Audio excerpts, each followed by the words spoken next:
दोस्तों, जब लालू चाचा मुख्यमंत्री बने थे, मैं देहरादून में 11वीं-12वीं कक्षा में पढ़ता था। बिहार तब भी परेशान था, लेकिन जब आरजेडी सत्ता से गई तब तक बिहार बिखर चुका था। सड़कों की जगह गड्ढे, कानून की जगह कट्टा और प्रशासन की जगह जातीय आग ने ले ली थी। फिर आए नीतीश कुमार एनडीए के साथ। बिहार को संभालने का प्रयास शुरू हुआ। सड़कें बनी, बिजली आई, डर घटा, कानून जागा, लोग फिर से खुलकर जीने लगे। जब जंगल राज था तब बिहार में क्या था दोस्तों? टूटा हुआ इंफ्रास्ट्रक्चर था, सड़कें नाम की नहीं थी, पुल अधूरे थे, गड्ढों में सड़क ढूंढनी पड़ती थी। बिजली भगवान भरोसे, हफ्तों तक एक बल्ब नहीं जलता, महीनों तक भी नहीं जलता। जनरेटर रोशनी का सहारा था। अपराधी शासन बन चुका था, अपहरण उद्योग बन चुका था। डॉक्टर, इंजीनियर, व्यापारी सब डर में जीते थे।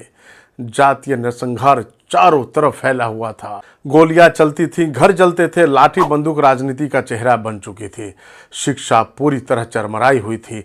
कॉलेज राजनीति का अड्डा थे। बीए 3 साल में नहीं, 6 साल में भी पूरा नहीं होता था। पुलिस सिर्फ डराने का औजार तक रह गई थी।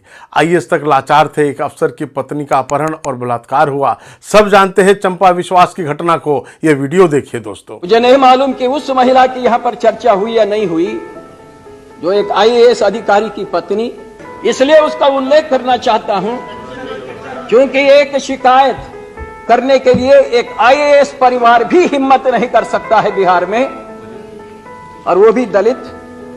और इसलिए सबसे अधिक उनकी परेशानी कि अपनी शिकायत वो नहीं दर्ज कर सकते हैं। हम लोग कल्पना कर सकते हैं अध्यक्ष जी। नक्सलवाद चरम पर था। कई जिले लाल आतंक से ग्रस्त थे। पुलिस रात में गश्त नहीं करती थी। सरकारी खजाना खाली था, लेकिन नेता माला माल थे। पेंशन और वेतन कई महीनों तक रुक गए थे। चारा घोटाला तो बस एक प्रतीक था। दोस्तों, फिर आया बदलाव। नीतीश कुमार के नेतृत्व में एनडीए सरकार। सड़क क्रांति हुई। गांव गांव, शहर शहर तक पक्की सड़कें।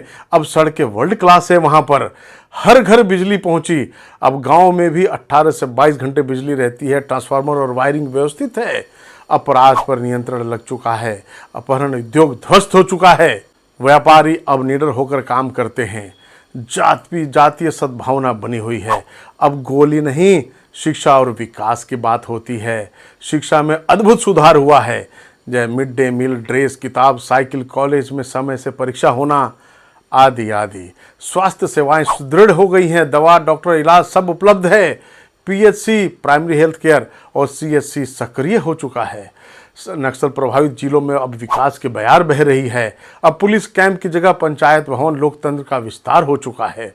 सरकार पर जवाबदेही बनी रहती है। वेतन समय पर, योजनाएं जमीन तक, आरटीपीएस, आरटीआई डिजिटल प्रणाली से पारदर्शिता रहती है और बिहारी सभी जगह सम्मान पाते हैं।